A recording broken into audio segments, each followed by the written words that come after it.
The lady working at the diner stabbed her husband to death. Okay, well, every town's got their problems, right? But they don't have a lighthouse. Did you see that lighthouse? We see it like 7 times as Brian's sitting there throwing rocks. Did I mention they got a lighthouse, Gene? They got a beautiful lighthouse. Remember when we first met John McClane? Argyle picked him up from the plane and took him down the Nakatomi Tower at the Christmas party. And the terrorists were overzealous, but it was sweet when they killed Ellis. And with a little help from Alan, John McClane kicked ass. Welcome back to Shat The Movies, the podcast where we answer the question, were the movies we loved when we were growing up really that good? Have you ever caught yourself thinking, why don't they make movies like they used to? Can you still remember spending your Friday night searching for the perfect movie rental at Blockbuster Video? Do you know what Blockbuster Video is? If you answered yes, then this is the podcast for you. I am one of your hosts, Gene Lyons, and alongside me are my co-hosts, Ash, Don't Call Me Buster Gaunt.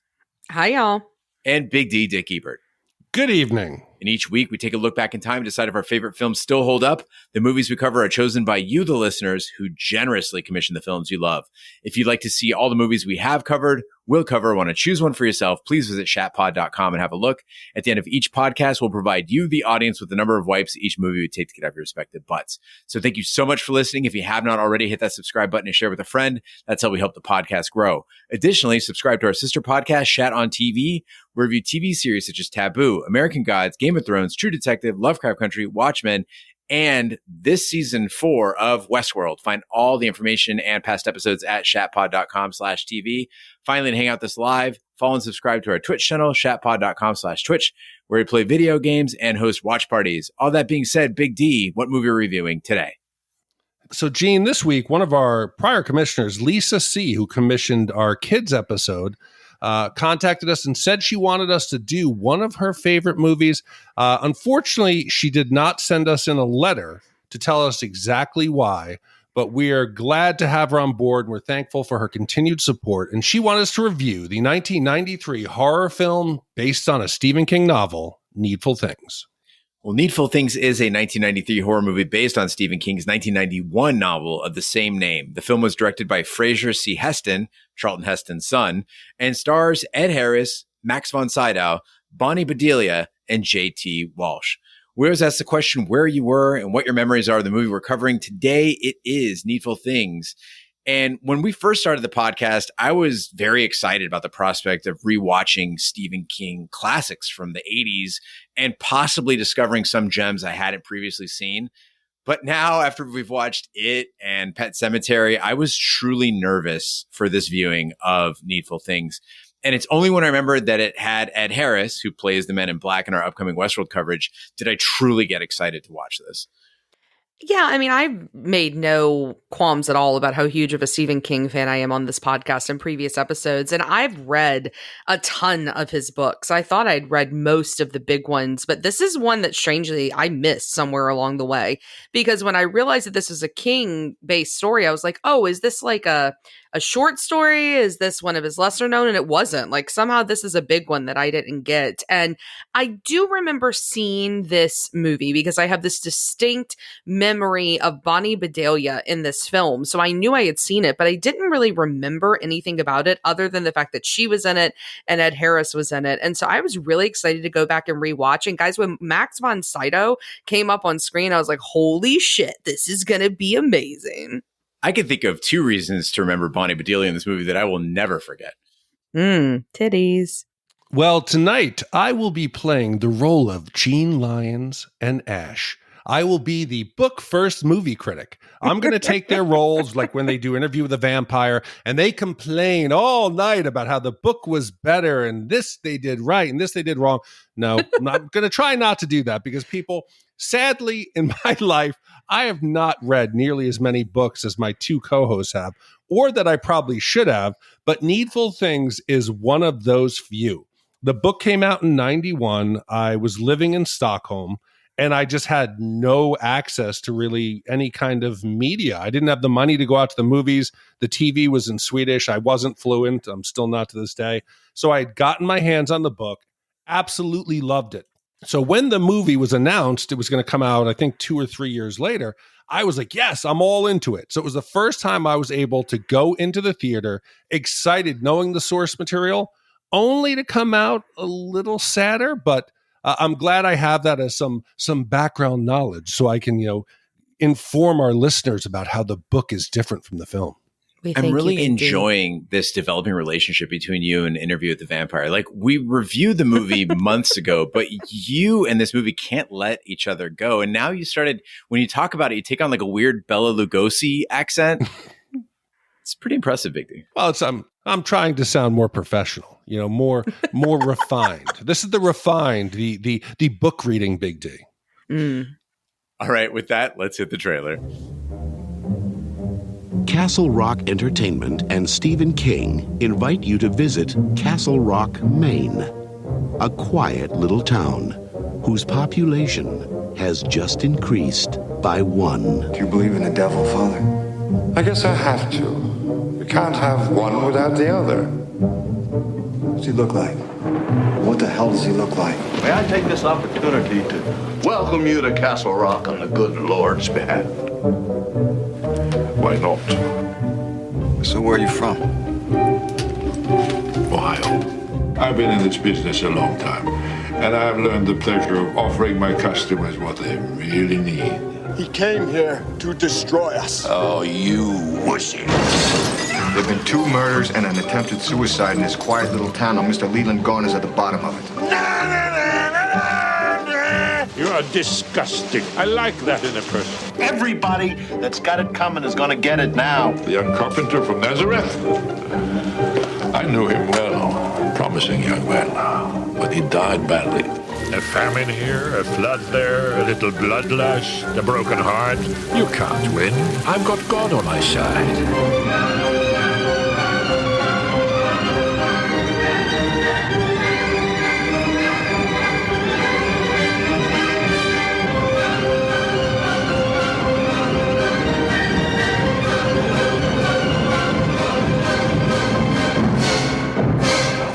Fun now. How is it going? I killed my wife. Is that wrong? Hey, these things happen. Leyland Gaunt, played by Max von Sydow, arrives in a small town and opens a store called Needful Things that sells items of great personal worth to the residents. Gaunt's first customer is a boy named Brian Rusk, who buys a Mickey Mantle baseball card in exchange for 95 cents and a prank on his neighbor, Wilma. Gaunt sells gambler and embezzler Danforth Keaton, played by J.T. Walsh, a toy racetrack that predicts the outcome of any horse race. And he sells Frank Jewett a first edition of Treasure Island. Gaunt also learns of the rivalry between Catholic priest Father Meehan and Baptist minister Reverend Willie Rose when he sells both of them objects from his shop. So when Leland opens the door to Needful Things, the first customer is Brian. And he says to him, if you could have one thing, one wish, what would it be that would make you happy? And watching this movie and seeing how people are such collectors, like people even now in my life collect watches, some collect toys. Roger Roper, I'm looking at you. Some people collect records or shoes or sneakers or books. I particularly am not a collector of anything. There's really nothing that I am like, I have to get a complete set. But as a story, I think it is a great basis for any film, especially a Stephen King novel. Yeah, I don't know. Like, as a kid, I was huge into collecting things because I think all kids just innately are hoarders because they haven't figured out what it is that they like yet. So then they just kind of take all the things in and then they figure it out along the way. I see that with mine. Like, Finn is starting to leave half of his toys behind because he's decided he's not into those things and he's only focusing on a third of the things he has now. But when I was a kid, I had a pretty stellar comic book collection. I mean, my dad would take me every Sunday. We would go to the comic book store and I would pick something out. And I kept those things pristine until they were destroyed on the first Hurricane Katrina weekend, Big D, circa 2005. The whole house flooded and they flooded too. But until then, when I was younger, I would have killed to have anything added to that. But now that I'm grown up, I'm way too type A to have a collection because clutter, the older I get, the less of an ability to handle clutter I have. And so I'm one of those people, like when I move, like I throw half my things away, or well, I don't throw them away, but like I sell them or I donate them, right? I'm like, I don't need any of this shit. And so collections, like those people, I have a friend who collects like figurines, those people who collect like the Funko Pop characters, like where the fuck do you put all that shit? But back then, back in the day, I would have sold my soul for an issue of certain comic books. I was recently at the Distinguished Gentleman's Ride, which is like an annual international thing where people ride motorcycles and collect money for men's mental health and prostate health, and which are two related things, oddly. And I saw all these like bikes, and I took my only like vintage-ish bike, which was an 89 Honda Hawk. And like, I'm not a big fan of this bike anymore because it's old. It doesn't have fuel injection. Like, it doesn't have analog brakes. It's finicky. It's got issues. And all these people are like, oh man, like, what a fucking sweet bike. Like, awesome. Like, you want to buy it? Fucking, I'll sell it to you right now. $2,000. Just take it off my hands. I don't understand collections. I feel like they're just like another obligation. Like all the things, and I'm not talking about like from a satanic standpoint, but you are tied to them, right? You are tied to them. And you then owe them something. You have to like maintain them. You have to give them space. You have to dust them off. I have 4 motorcycles right now. I'd really like to have 3. And people are like, well, you don't need the money, right? Like, you're not going to get much money for the bike. I don't give a shit. I want to sell it because why do I need 4? Like, if it doesn't serve a purpose, it just goes. So I don't understand when I'm with my friends and we go to, Comic-Con or we go to, an antique store and they're like, oh yeah, look at that. Oh, that's what I need. Yeah. Why? Fucking why? Well, dude, I think that's one of the things that the book, this is the first time I'm going to say it, that the book does better because it's longer, is they let you see how it affects the people emotionally, right? When Leland presents a person with their needful thing, we get to see how it emotionally makes them feel complete. It makes them feel warm and safe. In the movie, we just get like a cheesy like blue lightning and crackling, like and it cuts like Mickey Mantle B-roll of, hey, Mickey Mantle is running the bases or horse racing. It doesn't convey that emotional control that it has over the owner. And that sense of peace and tranquility is what Leland uses, because a majority of what he leverages people against each other is the fear that everyone is going to come and take your stuff, but at the end of their interaction, people also forget it.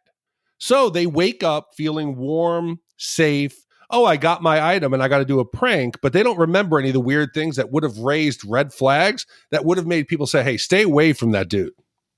I can't believe I'm going to compare a 1990s Stephen King adaptation to Sling Blade, but good examples in Sling Blade, when you have these interactions, these deep, meaningful interactions, everything else in the background fades away, right? It's like, it's just focused on the actors letting them work. You've got fucking Max von Sydow on screen, right?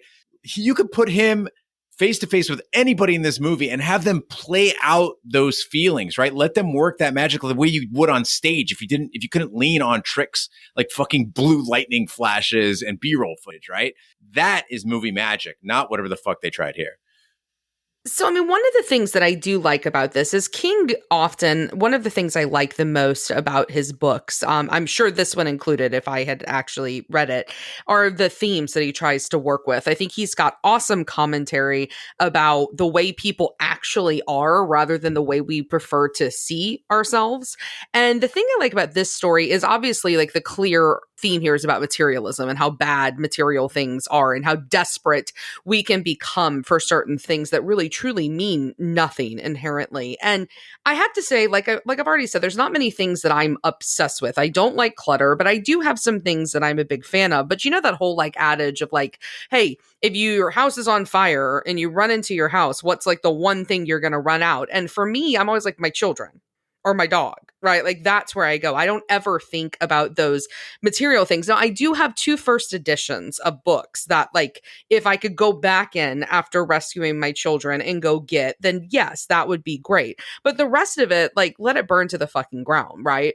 And what I find really interesting are those people that for them, the purchasing of things or the holding and looking at the things they bought, like it releases truly like endorphins the way that like drugs do in like normal people.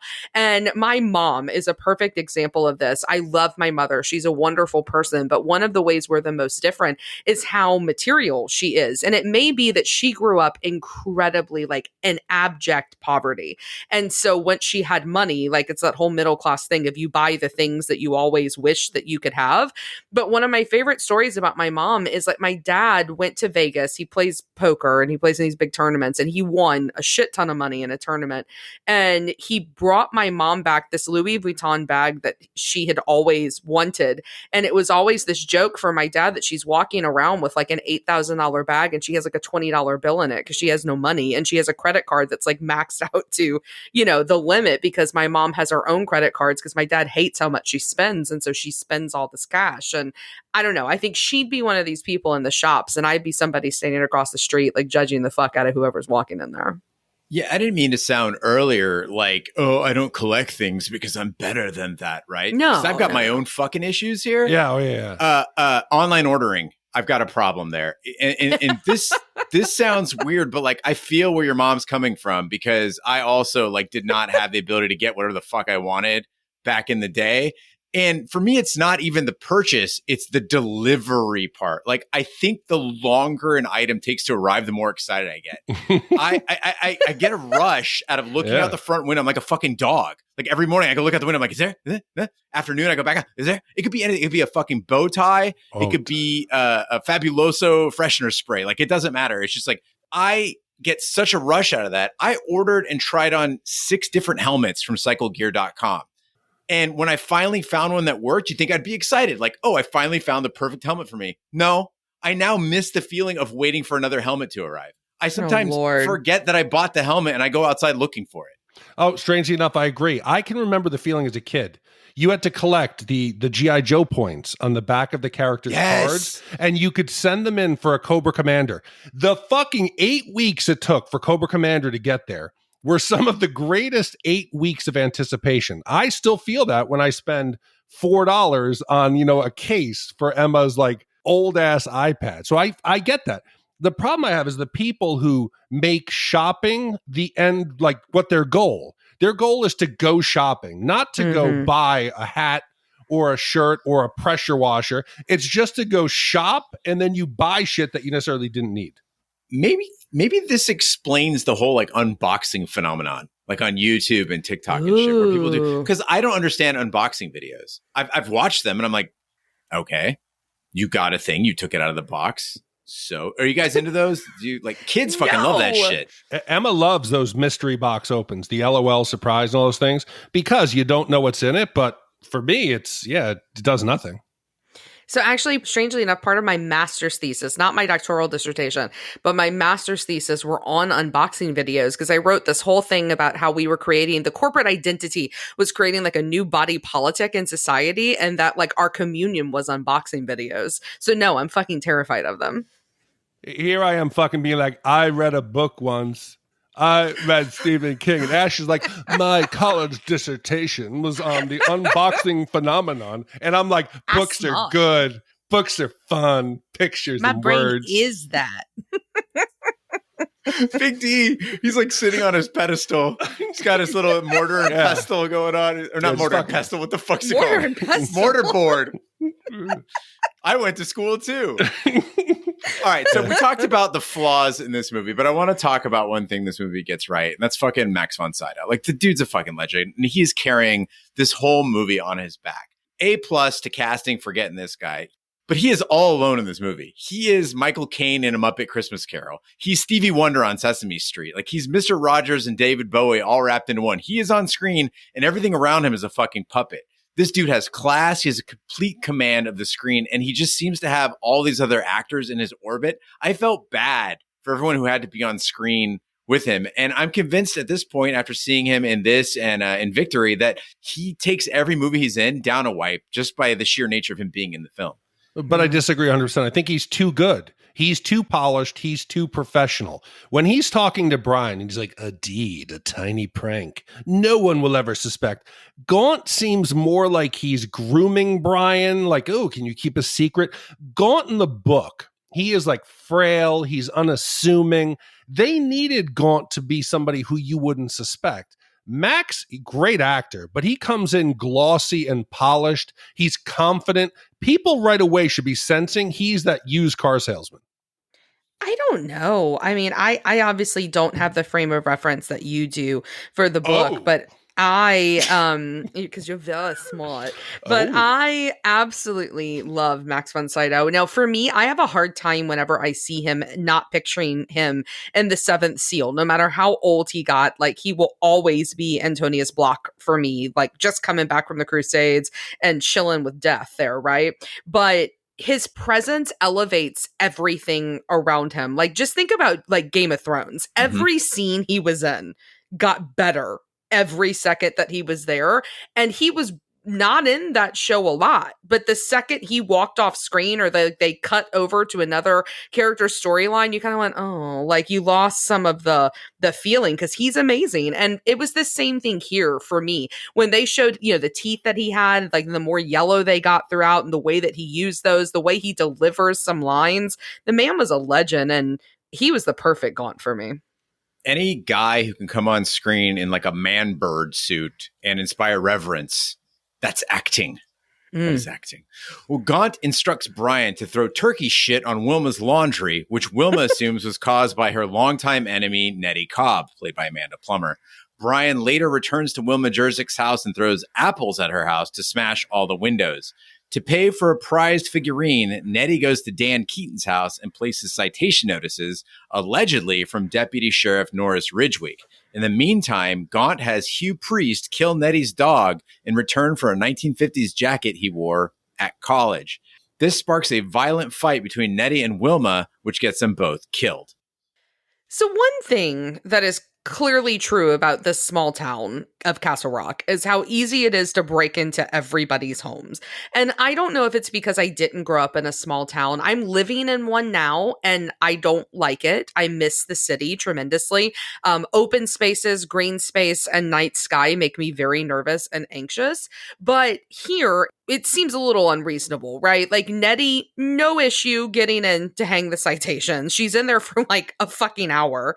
The dog killing, far too simple. That dog is not frightened of them. They're not barking. Nobody seems to see the kid throwing that much turkey shit, because it's not just like a little bit of turkey shit. Like, it's like a shit ton of turkey shit. You've got the apples, and then she's just sitting there in the basement with a hatchet waiting for forever. It feels like with a couple of alarms, this whole plot dies out. But, I mean, we got to consider that it's the 1990s, so people's security systems were kind of shit at the time, if you even had one. I think every home, even today in 2022, every home has vulnerabilities because people are fucking lazy. The King Bee went to the hardware store and a fucking homeless lady walked in his unlocked front door, drank a Coke Zero out of the fridge, and took a nap on the couch. I sleep with all the windows open at night. I can't count how many times I've accidentally left the garage door up. Like, people are just stupid and leave shit unlocked. I think, but you guys are missing the fact. This is an infomercial for lovely Maine living. You have your light. What is it? Your fucking, what the hell is it? The lighthouse. This is a commercial for living in Maine, Castle Rock. You've got your quaint lighthouse. Everyone in town is friendly. There's no need to worry. And I think that leads to this warm town like vibe. Everyone in town is friendly. You got a fucking drunk that regularly kicks the shit out of the jukebox. This town is creepy. Well, I don't think they're self-aware enough to realize that. But the people, the lady working at the diner stabbed her husband to death. Okay, well, every town's got their problems, right? But they don't have a lighthouse. Did you see that lighthouse? We see it like 7 times as Brian's sitting there throwing rocks. Did I mention they got a lighthouse, Gene? They got a beautiful lighthouse. Okay, this is the second time I'm going to say it, and I'll try to not say it again. Oh, the book is way better. And there is a problem that you have to address. And anytime you convert a book or previous longer source material, this one happens to be, it's under 800 pages, Ash. I'm sorry, don't laugh. But you're going to convert that into 2 hours, right? So you got to make some cuts. So what do? Do we cut out more deals that Leland made and we'll kind of push them to the back? And they do that. There is one that I'm glad they maintained is Brian's mother, Cora. She's a single mom. She has these Elvis glasses. You see her in the background scenes every now and then. She's the one that looks like Baby Billy in a wig. Yes. Yes. There is about 5 or 6 scenes where every time she puts the glasses on, she's having sex with 70s Elvis. It is fantastic. And they cut that. But what they left as a result is that it goes from zero normal town to shit getting real in like 2 seconds. It starts out where Brian's like, "Hey, let's throw some shit on the curtains onto the laundry." Oh, great. Okay. Boom, I'm skinning a dog. There is like no ramp up, no slow escalation in violence. It gets real dark real fast.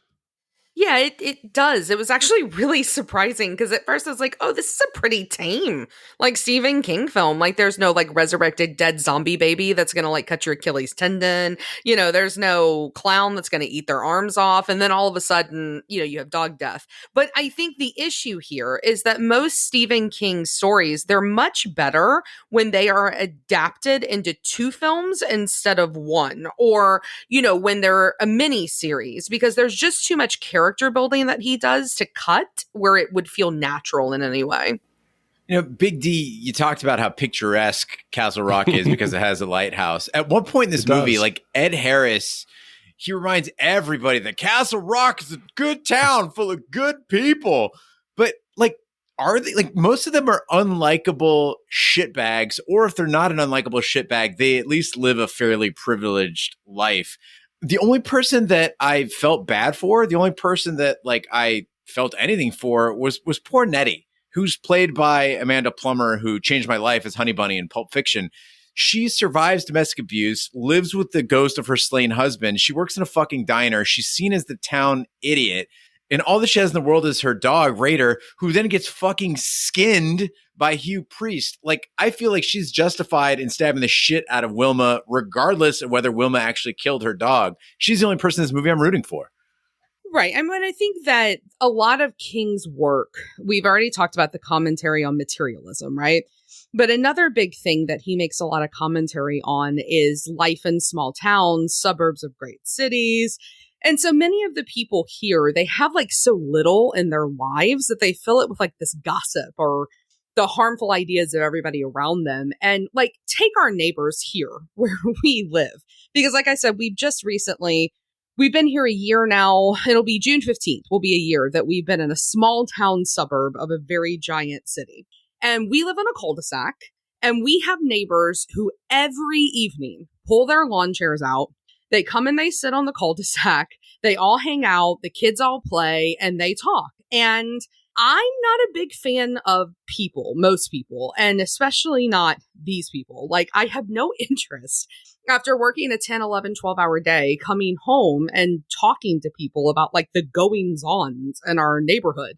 Or who was it that knocked the bench over and put a crack in the Texas Lone Star star that's on the back of the big wrought iron bench here on our cul-de-sac? Like, not interested in it. We didn't donate to replace the bench. I was fine with the crack, right? So we're kind of like the outcasts of our cul-de-sac. And here's the deal. You want to know how shitty most people are? You want to know why Stephen King was right? Sign up for your local Nextdoor app.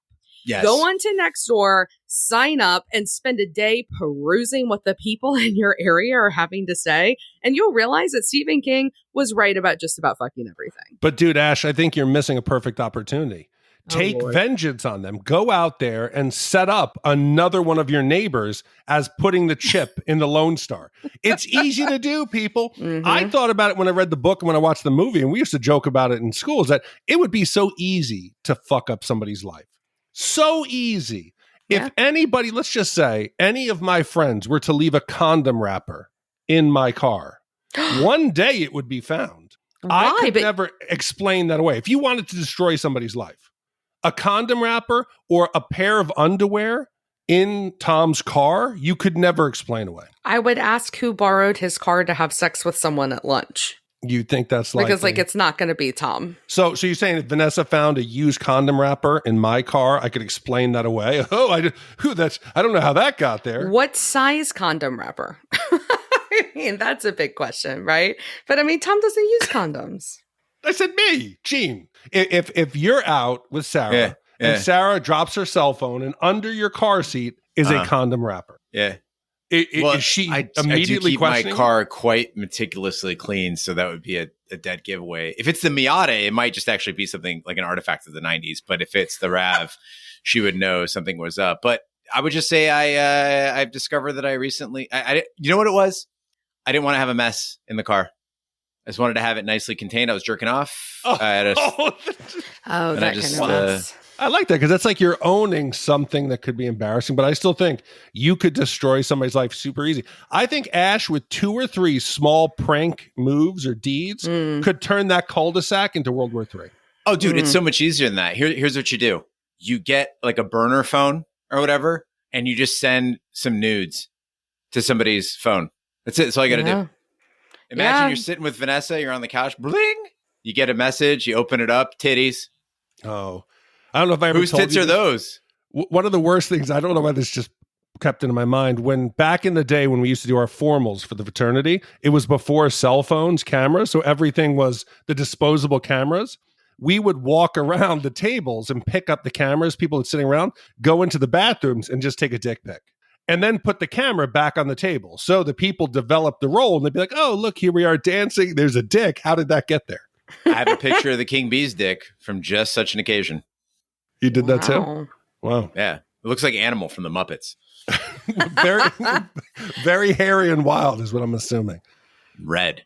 Well, Gaunt gives Alan's fiancée, Polly Chalmers, played by Bonnie Bedelia, a necklace that cures her crippling arthritis, but she must never take it off. Keaton tells Gaunt he is thinking of killing Norris Ridgwick, and Father Meehan slashes the tires on Hugh Priest's truck. Brian witnesses the investigation at Wilma Jerzik's house and is shocked that his actions might have caused 2 deaths. Brian tells Alan that Gaunt is a monster before Brian tries to shoot himself in the head and winds up in the hospital. So as this movie starts, we've had a string of movies here that I think we've been extra harsh on. It's been kind of like a dry spell for the movies where we've been really just tearing into things. So I'm like, okay, namaste, let's get to a peaceful place as this movie starts. Let me try to give it a chance. And I'm like, okay, I'm giving it the benefit of the doubt. We got, the Soarin' opening, and I'm thinking of Gene as we're flying over the mountains, and, Gene can smell the pine trees and the ocean spray.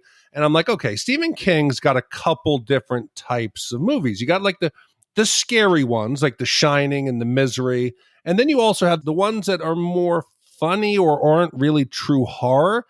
And I'm starting to worry. I'm thinking, am I missing this? But then you got Wilma, who's running directly into shitty sheets, and she doesn't wipe it off as she calls. Deputy Norris puts his hand into the bag with the rat trap. And the other cop says, you should have read the card first. And I realized this is supposed to be funny. And immediately I liked it more. Also, that other cop, it's a dude from Peacemaker. Oh, yeah, he is. He is. Oh, and just so you know, Gene, I know you hate Rick and Morty. Rick and Morty did their own parody of this called Something Ricked This Way Comes. You're like the third person who's brought that up. They're like, remember that episode of Rick and Morty? No, I don't. It's not that smart. I mean, there are a couple smart episodes, but I agree with you overall. Maybe not. But yeah, I mean, I think the moment the music changes, that they're switching to comedy here where you got, da da da da da da da da da da da da. It's like she's walking through, putting the citations up. And then all of a sudden they pan up and she's made a full on like birthday banner out of the citations that are like looped together with like string and tape. It's pretty funny. There's parts of this movie that like made me laugh out loud. Parts of the movie are funny, but then King has to ruin it by making it a parable. It's always a fucking parable. And I don't know that you can have a horror comedy parable work unless it's satire, but this movie doesn't rise to that level. And again, Big D, I don't know if the book does, but film-wise, just this mishmash of genres is not working for me. And I think Stephen King turns me off because he's like the J. Crew, like boat shoes yeah, he is. Of horror, right? It's very distinctly American and just kind of tacky. And you live in Stephen King's like small town storybook America when what the devil needs to motivate people is fucking supernatural gifts and rare antiquities, right? Normal America, you go to like where normal people live and the devil could just be like hey, you want some free gas? Like, hey, do you want to buy a house at asking price and you don't have $500,000 cash on hand? Well, I need you to do a prank for me. And everybody would. Yeah, but well, not everybody's got a lighthouse. Did we mention the lighthouse? It's a nice place to live. Well, Alan tries to warn Polly and asks her to get rid of the necklace, but she is unwilling to remove it. When Polly investigates the necklace, she's immediately shocked and crippled. Gaunt replaces the necklace for $20 and seduces Polly. He convinces her to go to Alan's yacht, where she sees money strewn over her fiance's desk, and she calls off the engagement. Gaunt has Keaton attack Deputy Norris Ridgwick, but Alan handcuffs Keaton to his car. Keaton escapes, drives home, and kills his wife with a hammer. Hugh Priest and the bar owner shoot each other with shotguns as Gaunt's pranks spread through the town and its citizens. Gaunt starts selling his customers guns, encouraging them to kill whoever wronged them. So this point in the movie, we finally get to a request that makes sense to me, because one of the things I had a problem with is so many of the requests are silly. They're very much like the Elvis sex glasses that I know we didn't get to see, but kind of summarizes what the rest of these requests turn into. And they're just kind of dumb. And if it's the devil, you have to figure that he's, getting off on their pain. He's getting off on like the torture aspect. And so you get Polly. And Polly goes to Gaunt and she has that horrible arthritis and she's got her hands all bundled up. And so my grandmother has horrendous arthritis and I've seen her look exactly like that, where it looks almost like she's become completely debilitated and unable to it's so painful to just kind of roll her fingers out and stretch them out. And so you see Polly come in, she's desperate, she's in pain, she'd do anything to get relief. And this makes sense to me. This is different than a fucking Letterman jacket that makes you remember when your dick used to get hard without drugs, right? It's different than a baseball card that's, autographed to you. This is not that bad of an offer for her. He offers her the necklace. And at first when spoiler alert, I read the notes before I go in and watch the movie. So Gene does this amazing job of putting the buckets together so we kind of know, what section, so that as I'm watching, I can kind of be thinking about what do I want to say about this part of the film. And so when you said necklace, I'm picturing I don't know, something on the level of the diadem in Harry Potter, like a tiara that's on your neck, something that's going to be obnoxious to have to wear for the rest of your life. But this is okay. It's pretty. It's silver. It's going to go with everything. I'd sign up immediately for this. And it gives her that little sexy shock and she gets a sexy vision as a bonus. And Max von Sydow, he's still pretty hot here. So for me, Polly wins. And we win as an audience because we finally see the capability of a store like this. I wish they had all been dark where they had to have it rather than, just, this would be nice to have this. Oh, since we're only going to probably do one episode where I've read the book, I might as well just milk this shit for all it's worth. In the book, Polly was a seamstress. So it made sense that her arthritis made it so she couldn't do her dream job. She couldn't sew. And Nettie was her housekeeper. I don't know why they made it so she owned that diner. It didn't make sense. But we cannot view Polly as a victim at all. Fuck Polly in both worlds, right? She's upset. Alan, oh, you're corrupt. Oh, this is terrible. Here's a deal breaker. Oh, I'm going to leave your engagement behind. Fuck her. She willingly tongue kisses Leland and his rotten teeth and his nails. They surely had sex when she put that charm on, right? And this is even before she knew the amulet's power. She was okay with Gaunt being extra pervy. He's putting it on her skin and he's like, oh, let me open your blouse for you. And he slides it between her surprisingly luscious breasts. They were heaving, okay? and only then does she start to have fantasies where she's getting off. She knew it. Get off your high horse. Don't worry about Alan stealing some money and come clean and tell Alan, hey, I banged Leland before I even knew I could have my pain relieved. When you said she was having sex in both worlds, it took me a second to realize you were talking about the book and the movie. Oh, yeah, in both worlds. Yeah, the literary and the theatrical version. Yeah. Phew. I mean, Gene, I thought there was a scene I missed where she was getting DP'd or something. Oh, no. But, Gene, could you get over the fact if Sarah came up and said, hey, listen, it was back in the day. I was on peyote. I was in the desert, and I had sex with the devil. Yeah, that's fine. While you were together? Of course. I mean, she's fucked firefighter, so it's kind of worse. Ugh. I mean, here's the deal. He's the fucking devil. I think we're being really unfair to Polly here. Like, clearly he has some sort of mind control. He seduces her with all of his devilly powers. Like, I don't think that she submits totally of her own free will. Otherwise, she wouldn't have that sexy lingerie on when she's all, cripply from her necklace. And come on, that line delivery where he looks up and he says, Polly, you must know what a pleasure it is doing business with you. Like, that's the best part of this whole movie. The thing that blew my mind is while all this is going on, the arthritis, the necklace, the $20, the sex with the devil, Alan is doing one thing. He's searching a basement. Like, how fucking long was he in that basement? In the time it took Alan to go through the basement and find old newspapers, which is, by the way, hardly evidence that a man is actually a supernatural being responsible for all the horrors of the 20th century.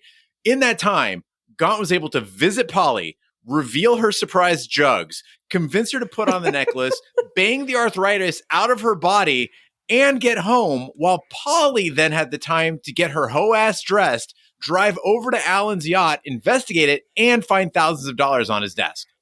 Even Deputy Norris looks at him like an idiot when he brings out those newspapers.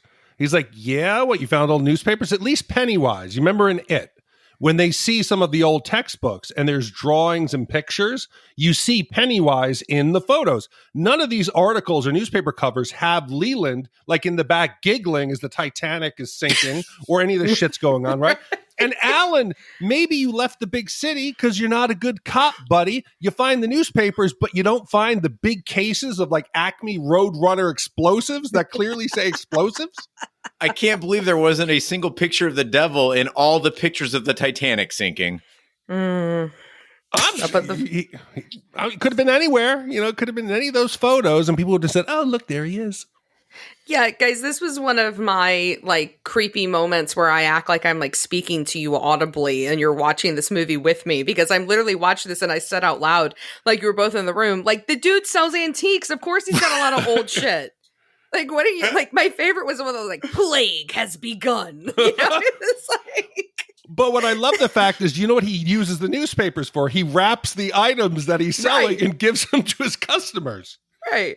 Well, but this brings me to probably one of my biggest issues of this entire film, which is everyone is way too easily convinced in this movie. Because we talked about Alan, the newspapers, but we also have Polly, with the money. Like, she walks in and there's all these envelopes with the money in there. And I'm thinking, well, what if he's saving up? What if he's using the Dave Ramsey method where you put cash in envelopes and he just wants to keep it there?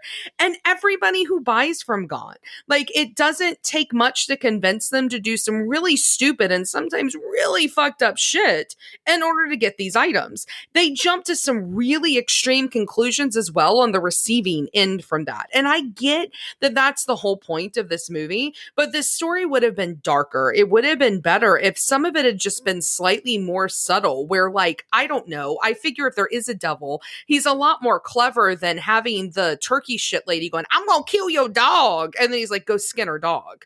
You'd figure, maybe the dog would go missing for a couple of hours and then show up randomly. Or, they'd start rearranging the furniture in your room to make you feel like you're going crazy. Some real mind control fucked up shit rather than just this obvious stuff.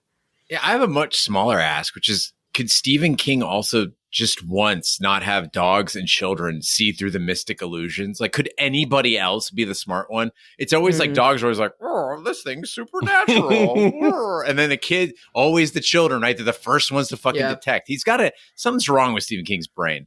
Well, thankfully in the book, Brian actually blows his head off, so he doesn't survive that. Thankfully, Gene, you'd be happy that kid may have seen through him, but Gaunt took care of that one loose end. Well, Gaunt has Keaton blow up the Catholic Church, but Alan and Meehan manage to escape with their lives. Father Meehan believes that Reverend Willie Rose is behind the attack on the church and leaves to behead him. Getting everyone's attention, Alan convinces the townsfolk of Castle Rock to come to their senses, but Keaton, who is strapped with explosives, threatens to blow everyone up. He is talked down by Alan and turns against Gaunt, tackling Gaunt through the store window and setting off the bomb, destroying Needful Things.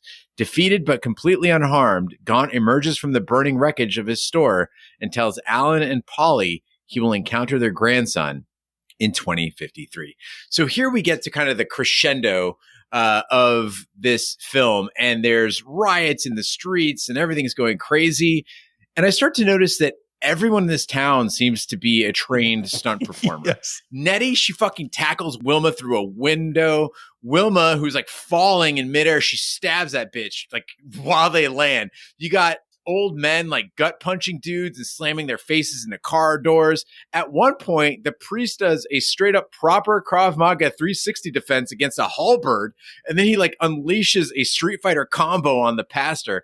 And if you guys have watched any actual street fights, which thank God for the internet, there are so many, you know how bad people are at actually fighting. It does not look like this. No, this entire thing looks like it's like the back studio tour they used to have at like Universal, where you see all the cars come out and, oh, there's a car crash where like one truck gets T-boned. And the deputy Norris comes out and says, hey, you just go home. And the guy's like, all right. He gets back in his car and drives away. It is ridiculous. And what about Gene? Buster, the selectman, is now all of a sudden a sniper and an explosive expert in an afternoon. Well, to be fair, Buster was a terrible shot. He had a scoped rifle and only managed to hit Alan in the arm. And then can you explain Big D as a sapper what happened here? He buried his bombs outside the church only to blow them up like seconds later. No, and it seemed like he was burying them inside the caskets, like it was going to be something that people say, if you want to take the structure down, that's not what you do. But it was an overly elaborate timer, and his vest, I don't know if Leland made that, but it was a little overkill. Just out of curiosity, how do you blow up a church most effectively? I would say I would bury it at the base. I would look at where the structures were, and I would try to blow up one side of it. I mean, honestly, if you want to make it, I would do like a dust initiator where you can actually blow it up inside, get it to collapse inward, and then the fireball would be majestic, and that would really upset the congregation. Well, in getting ready for Westworld, I mean, Gene, you already said that you were very excited that Ed Harris was in this film, and I was too. But I was pretty disappointed with Ed Harris's performance until the end of this movie. But I have to say his last speech, to get them to all come together, we got a little Man in Black moment there. He was okay there. But what was sad for me is that, like with most King movies, this is the obvious ending. This whole idea of like, well, if they just talk to each other, they'll get along, and it'll all come crashing down for the devil. When there's no real consequence, when it's that easy to undo, the story completely falls flat. And I wanted Polly to like pull the necklace off and like age and like shrivel up like a mummy and die or something. But instead she pulls it off. It sizzles a little bit. And it was like one of like the back shot from like the DeLorean as it like is driving off, like that weird like electric blue, like it goes and then she's okay. Mm-hmm. And it was a total letdown, y'all. Alan must be pretty important in town because in this scene, there's like a fucking explosion. The whole store goes up in flames. There's car wrecks. There's like religious leaders trying to behead each other. Nobody's paying attention to any of that. Ed Harris fires a gun. He's like, listen to me. And everybody just stops. But I agree, Ash. Alan's speech was good. Like he used that fuse box analogy, which made the whole movie make sense. Like a lesser tale would just have the devil set up several rivalries, right? But Needful Things at least shows a bit of panache by always involving a third party in every prank. So what they did was to increase the amount of confusion and the malice in Castle Rock. They had like Brian, he threw shit and apples at Wilma's place while Hugh Priest kills Nettie's dog. So it wasn't Wilma killing Nettie's dog. That reduced the likelihood of any two people like working it out, right? Because there was always a third party in the mischief. I like that part. But Gene, I think the true casualty of this entire ordeal with the devil coming to Castle Rock was poor Brian. Brian was robbed. Did you see his true talent? If you're going to pick somebody to throw apples at a house, could you have picked a better member? This kid, I thought about you talking with, what was it? It was one of the cowboy movies we did recently. What was it? Silverado, where every vase that could be like seen on set was shot out. This kid breaks every window, does not miss a single one except for the last. Then he goes through the window, breaks every glass item in the house, the microwave, the TV screen, picture frames, countless fruit-filled mason jars. This kid, this was the true casualty of this entire incident. I like how the tragedy, it's not the kid blowing his fucking brains out. No, it's Brian's lost potential. Right. Yeah, it is. But as the movie comes to a close, and Leland is now defeated. He's going to leave town. There is one thing that I felt was missing, and I know the movie's a little bit long, but in the book, the items that Leland was providing people were just trash. They were just garbage, and that the people saw in them what they wanted to. And I wish the movie had included this revelation that everyone else was seeing your jacket. It's a ratty piece of trash. It wasn't a Letterman jacket. Your sunglasses were a piece of garbage, broken frame plastic lens. I wish that we had seen that. So once the devil leaves, everyone either looks at their items and realized what it was. They hint at it when Alan goes into the shop and you see just trash strewn about. That's what the shop always looked like, but the customers saw and what they wanted. And I wish we could have seen that, because I would have liked to see the revelation in each individual member. Holy shit, what did I do for literally a piece of trash? Yeah, I mean, I don't know. At this point, I don't know about you guys, but like, I felt like this movie was really fucking long.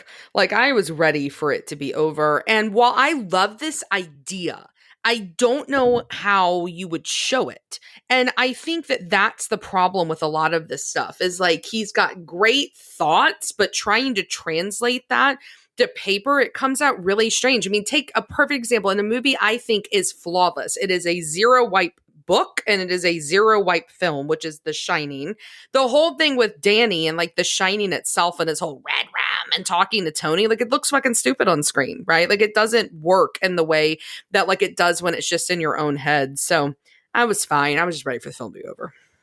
I think the movie could have been stronger, though, with this reveal, because I was having trouble making sense of it all, right? Like, where's the devil getting all these items? And why is his store becoming more and more opulent as things go? Now it makes sense. It's the illusion is growing grander because he's growing stronger. But that just comes to the question in this film of, why did they decide to change so much, right? Why is Nettie's job different? Why is Polly's job different? Why is the baseball card Brian wants in the book Sandy Koufax, but it's Mickey Mantle here? Like, it's just like, there's this obsession people have for some reason of taking Stephen King books and just changing shit for the fun of it. But I want to ask Ash, come up with a really good Stephen King ending. I think he misses the ending often. And a lot of his finales, his big reveals, work well when you can visualize them and interpret them yourself. But if you think of like The Stand, it is God's hand coming down in Las Vegas and picking up a nuclear missile and squeezing it to set it off. A lot of the endings, I think he gets a pass, but a lot of his endings really miss the landing. I mean, I got you here. So here's the deal. So Polly and the devil, they get on the plane. They're going to Vegas to get married. Alan shows up on the plane with Billy Idol and sings to her. And she decides to leave the devil, who ends up in the lavatory, and she ends up marrying Alan. And then Norris comes and sings at their wedding. I think that that's awful. But to your question of what's a good ending, I mean, I don't know. There's a couple. I mean, Shawshank Redemption, I think, is a great ending. I think that The Shining is... That's like a 40-page short. I think The Shining is a great ending. I think Dr. Sleep, the sequel to The Shining, has a great ending. There's a few. Okay. In all of his books, you just named like 4. So he's shooting what, 8%? I don't disagree. But you asked. There's my answer, sir. Okay. Book reader. Well, this is like Big D being like, name one time a dirigible exploded. And you're like, the Hindenburg. He's like, okay, that one. But other than that, they're perfectly safe. All right, now is the time we give our wipe score for Needful Things. Zero Wipes is a perfect movie. It's a mint Sandy Koufax baseball card because Mickey Mantle sucks. And 5 Wipes is an absolute disaster of the movie. It is coming home to find your Rottweiler flayed in the closet. Big D, we'll start with you. How many wipes do you give Needful Things? I think it's a great concept. The devil playing puppet master and turning people against each other. I think it suffered from a lot of source material that you can't squeeze into a 2-hour film. This would have, I think, been served better by a miniseries, where maybe each episode focused on 1 or 2 of the members of the community. That way we get to develop an emotional connection with the characters. Before shit goes wild, let's meet all the members of the town. Let's care about them. So when the devil rolls in, we're worried about their safety. That way it would have been better. But when you compare this to some of the other Stephen King stuff we've done, I think it's better. It's better than it. I think it's watching it as a comedy. I enjoyed it more. So I think it's an average film. I think it's 2.5 wipes. Wow. Better than it. It was pretty bad. This movie starts off slow, I think. You said it got right to the point. I needed it to get going quicker, actually. And I'm not talking about from a development of the violence, but really the psychology behind it, that frantic pace that it actually gets toward the end. It actually gets to be a little bit fun. But I can't escape the sad fact that once again, movie makers fucked up a reasonably good Stephen King story. The Film School Rejects blog points out that in the novel, Stephen King focuses on Leyland Gaunt and Dan. That is the most interesting part of the tale to me. Like, I would have liked to go deeper there. In the movie, they decided to go with Alan and Polly as the main story. And granted, Ed Harris is much more enjoyable on screen than JT Walsh, whose face I genuinely cannot stand. But the movie could have gotten so much darker and so much interesting, just focusing, like you said, Big D, if they're good, if they have to narrow it down, not maybe do a series, but focus on some set characters and really make them the focal point of the film. I think it's really, you go, Keaton and the devil, that becomes much more interesting. 3.5 wipes for me. Yeah, this feels like a short story that was incorrectly made into a novel. And then that novel was incorrectly made into a movie. Because I think this is one of the things, I think this is indicative of King himself. He is an idea machine. Like, he comes up with these amazing ideas, these amazing settings, themes, all of that. But the execution gets wonky. And so it just gets long and it gets just overdrawn. And in this movie, I felt it dragged in parts. I didn't think there was anything scary about it, which even in a horror comedy, like, I would still like to be freaked out from time to time. And there wasn't. And I think because of that, this movie never meets its full potential. I do think that Max von Sydow was awesome in it. A few of the others were okay, but it falls flat of what it could be. And other Stephen King films like it, the ending falls flat, but the movie itself is scary and it's good. This one I thought was a lot worse than those. I think it's below average, but it's certainly not like a 4 or 5 wiper. For me, it's 3 wipes. Okay, so before any of our listeners call us out, I'm going to call you out right now. Ash, you gave it a worse score than you gave this. You gave that a 3.5. I gave it the miniseries a worse score. I would not have given the 2 new movies a 3.5. I would have given the 2 new movies 2s. And Gene gave it a 4. So he also was consistent with what he said. And I was nervous. I was like, holy shit, I better check.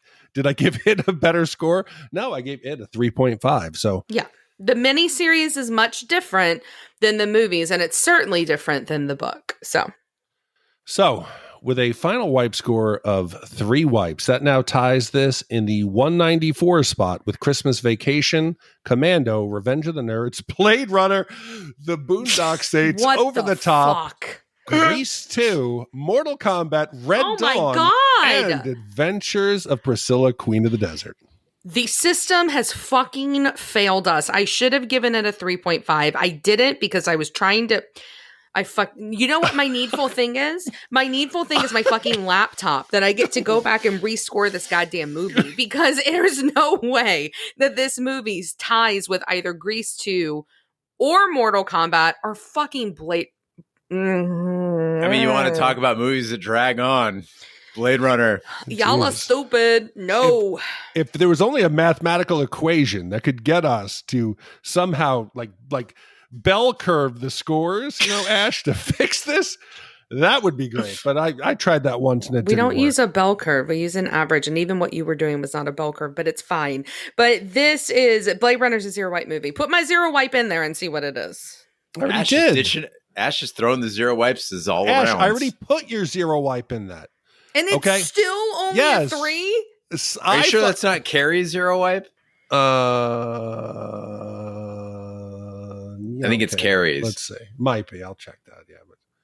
But I gave it a 4.5. I don't know. Gene gave it a 4. Oh, no. Roger terrible. gave it a 4.5. I gave it a 4.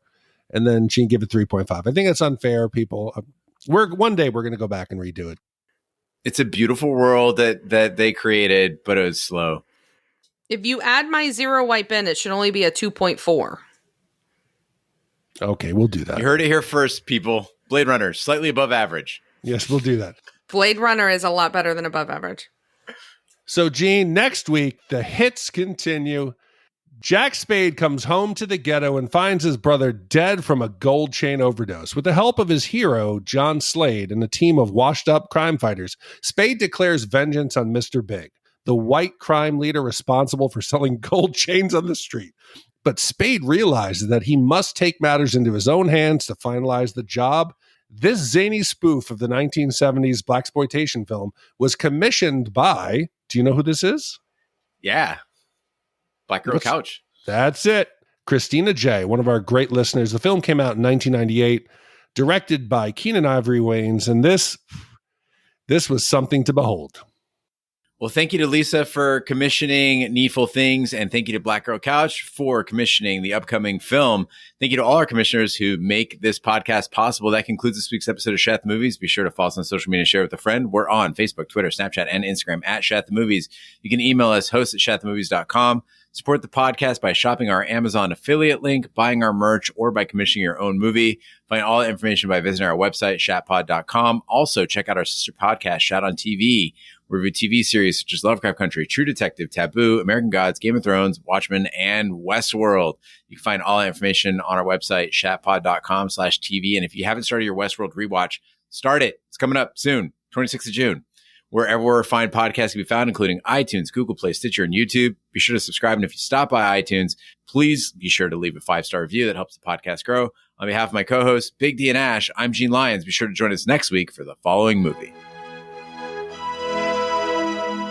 Never has a film moved so many and touched so deeply. United Artists is proud to present I Am Going to Get You, Sucker, a captivating story. Yo, baby, hold it. That ain't it. It's I'm Gonna Get You, Sucker. Yes. And it's the story of the brothers' fight. Yes. Against Mr. Big. Yes. Well. Let's get that sucker. First. It's about action, bravery. I'm a soldier, man. I've been trained for combat. Romance. 12 inches. And danger. If y'all step on my bunny, I'll kill both of you. I'm gonna get you, sucker. Let's get that sucker. It's the good guys against the bad guys. Oh, how come their guns are so much bigger than ours? It's a balance thing. I don't know. Good girls against the bad guys. You must got the devil in you. No. And it's bad guys against the bad guys. Now, you boys can leave either through the window or the stairs. We gonna take the stairs. Yeah, we'll take the stairs. I'm gonna get you, sucker. You know what I mean, brother? Well, actually, I don't. You know, I didn't grow up around blacks. Now, I grew up in the suburbs. My dad was a lawyer, my mom was a doctor, and all of my friends are white. Chump. I'm gonna get you, sucker. No. It's got passion, pumps, rhythm, and soul. Preach, brother! Who are these guys? It's my theme music. Every good hero should have some. I'm gonna get you, sucker. Dirty mother. Don't say that. I'm gonna get you, sucker. Even if you can't say it, you got to see it. I got you, sucker.